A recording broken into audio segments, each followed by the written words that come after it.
If we want to build a more complex table in which we have calculated, for example, we have some baseline data, and we calculated a 15% reduction we have applied to these amounts.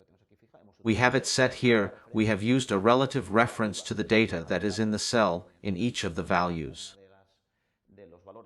It is in the cell immediately to the left. We have multiplied it by an absolute reference to the contents of cell C22.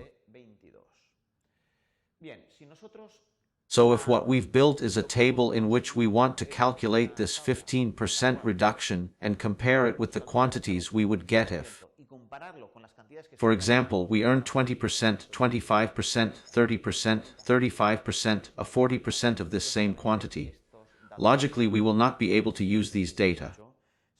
In fact, if, for example, we made a copy of this formula to all this table, we see that effectively it is not so. That we are calculating at every point, for example, 20% of the quantity that is immediately to the left.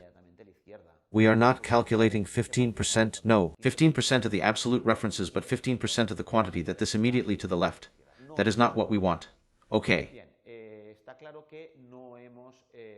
It is clear that we do not have these preferences properly prepared to be able to copy this formula throughout this table that we want to build. Why? Because these references are one absolute and another relative, and what we have to use here are mixed references. Mixed references are those that are going to make a fixed reference to one of the coordinates, for example, to the fixed and absolute row and relative to the column or vice versa. Let's see it with a specific example.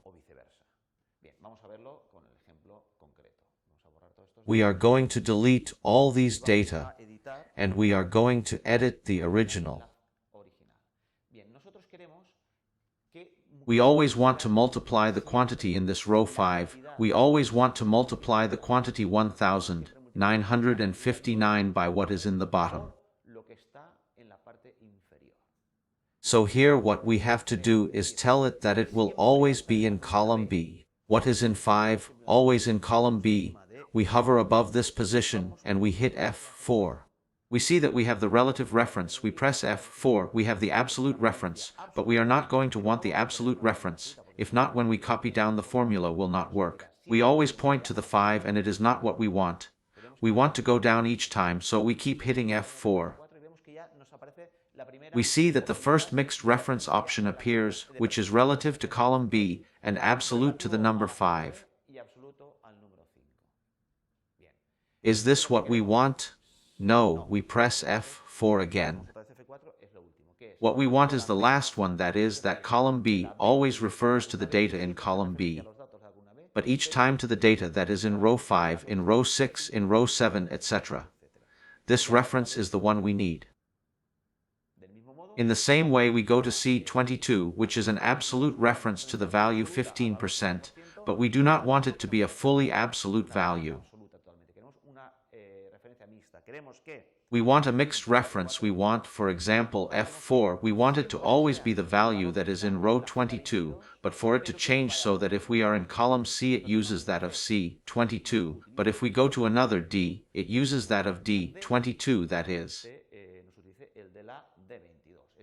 For it to change the letter of the column, but maintain the 22 fixed, we achieve this by expressing this reference as C$22.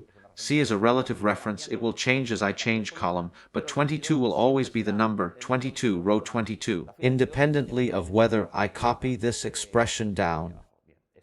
This is the way we have to build the expression to do so correctly when we have tables of this kind. We will copy an expression down and to the right. We have to have normally, not an absolute and a relative reference, but two mixed references. We see that this works like this since we validate, and if we copy Ctrl plus C we copy down, Ctrl plus V.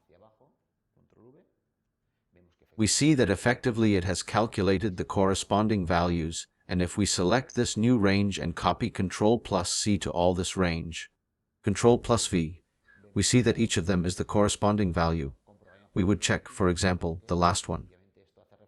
We see that this does indeed make reference to the 40% of the quantity 18, 523.